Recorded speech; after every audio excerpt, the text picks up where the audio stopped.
Shalom, selamat pagi bagi kita sekalian. Marilah kita mempersiapkan hati kita, pikiran kita, waktu kita sejenak untuk disapa oleh firman Tuhan. Kita berdoa. Terima kasih Bapa, Kau berikan hidup bagi kami. Terima kasih kami boleh melakukan aktivitas kami satu hari ini. Kami mau Engkau menopang kami, menuntun hati dan pikiran kami supaya perilaku kami seturut dengan kehendak-Mu. Berfirmanlah Engkau, kami telah siap mendengarkan. Amin. Firman Tuhan tertulis dalam 1 Yohanes pasal 1 ayat 2. Hidup itu telah dinyatakan dan kami telah melihatnya, dan sekarang kami bersaksi dan memberitakan kepada kamu tentang hidup kekal yang ada bersama-sama dengan Bapa dan yang telah dinyatakan kepada kami. Demikian firman Tuhan. Jemaat yang dikasihi Yesus Kristus, kitab 1 Yohanes ditulis oleh Rasul Yohanes yang sudah mempunyai pengalaman hidup bersama dengan Yesus dan juga sudah mempunyai pengalaman iman melihat suatu penampakan tentang kerajaan sorga. Pada saat ini, Yohanes membuat suratnya yang bertujuan untuk memberi penguatan kepada jemaat gereja mula-mula. Ada dua maksud dari tulisan ini. Yang pertama, untuk memberi dorongan kepada para pembacanya agar mereka hidup bersatu dengan Allah dan Yesus Kristus. Dalam arti bahwa dalam diri Yesus, Allah menyatakan diri bahwa dirinya adalah manusia. Allah juga sangat mengasihi kedagingan dan tubuh manusia. Yang kedua, untuk mengingatkan para pembacanya supaya tidak mengikuti ajaran-ajaran salah yang tidak dapat dipertanggungjawabkan, bahkan merusak kesatuan mereka dalam pemahamannya untuk meyakini kesatuan diri Allah dan Yesus Kristus.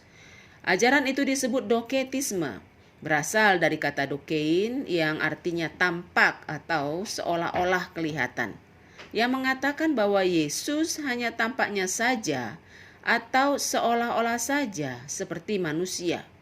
Artinya Yesus bukanlah manusia.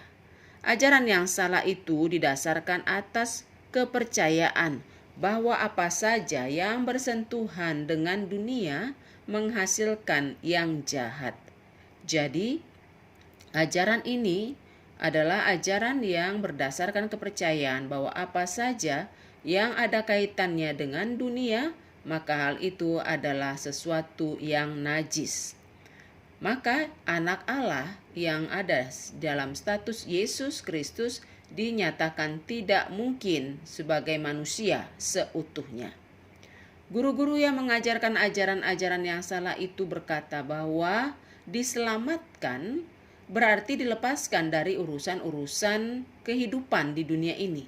Mereka mengajar juga bahwa keselamatan tidak ada hubungannya dengan hal-hal mengenai kesusilaan, nilai-nilai sosial, atau kasih terhadap sesama manusia.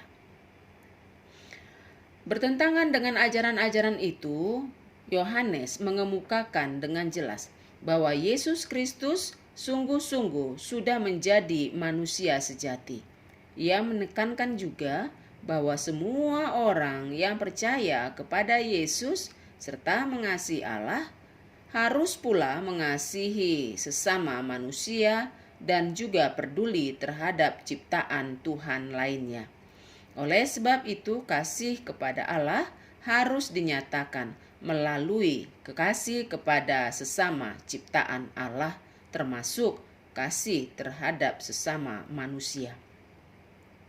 Dalam teks ini Yohanes bersaksi kepada umat Kristen mula-mula bahwa apa yang diajarkan kepada mereka selama ini merupakan suatu ajaran yang murni, karena Rasul Yohanes sendiri telah langsung berjumpa dengan Yesus dan dia juga sudah langsung berinteraksi dengan Yesus.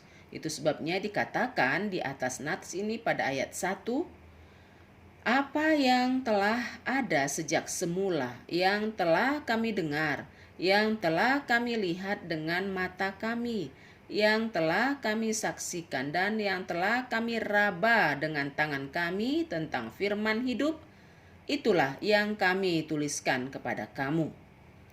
Artinya mereka telah melihat langsung dan telah bersentuhan langsung dengan Yesus. Yohanes tahu benar bahwa Yesus adalah manusia dan sekaligus juga adalah Allah. Saudara-saudariku, jemaat yang dikasihi Yesus Kristus, selama dunia ini berputar, maka ajaran-ajaran yang murni akan selalu mengalami ujian dan serangan dari ajaran sesat. Maka dari itu, kita harus mempunyai fondasi iman yang kuat berdasarkan tulisan-tulisan yang terdapat dalam Alkitab. Terkadang banyak ajaran-ajaran yang mengedepankan logika saja untuk menentang kebenaran firman Tuhan. Maka dari itu, kita harus tetap rajin untuk memahami firman Tuhan secara komprehensif atau secara utuh, tidak sepenggal-sepenggal, supaya kita tidak dibingungkan dengan pikiran yang dangkal tentang tafsiran-tafsiran firman tersebut. Di atas semuanya itu, kita harus tetap menyadari bahwa kuasa Roh Kudus saja yang mampu kita andalkan agar kita tidak tersesat dalam memahami kebenaran firman Tuhan. Maka dari itu ada dua pesan nats ini yang dapat disimpulkan untuk boleh kita pahami dan lakukan dalam kehidupan kita sehari-hari. Yang pertama, jagalah kekudusan tubuh kita.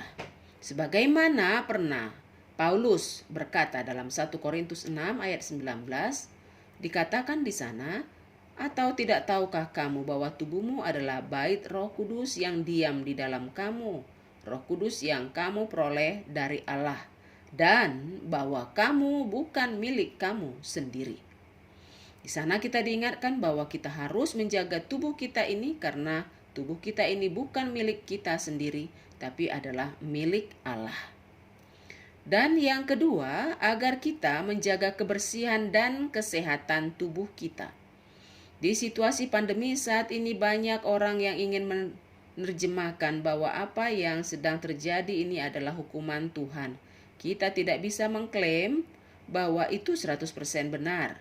Yang jelas, kita tahu bahwa Allah sangat mengasihi tubuh kita. Bila secara pribadi kita merasa Tuhan sedang menghukum kita, lebih baik kita memperbaiki perilaku kita agar lebih mengasihi dan merawat tubuh kita. Itulah caranya kita menghargai berkat Tuhan, sebab kesehatan itu adalah hal yang sangat berharga. Kita juga harus peduli kepada kesehatan sesama kita, entah itu keluarga atau orang-orang di sekitar kita.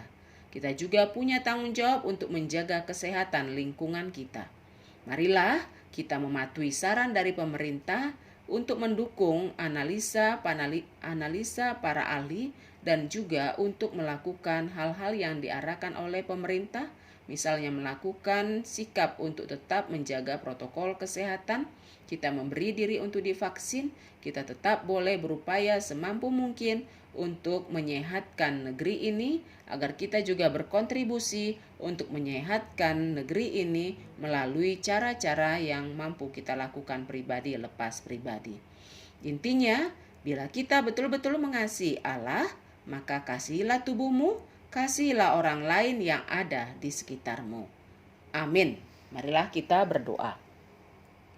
Tuhan, terima kasih Kau berikan kami tubuh yang betul-betul berharga di hadapan-Mu. Ajari kami untuk menghargainya dengan menjaga fisik kami, juga menjaga hati dan pikiran kami. Dengan demikian kami mampu mensyukuri anugerah dan kesempatan yang masih Kau berikan dalam hidup kami. Terima kasih Bapa, mampukan kami melakukan firman-Mu. Amin.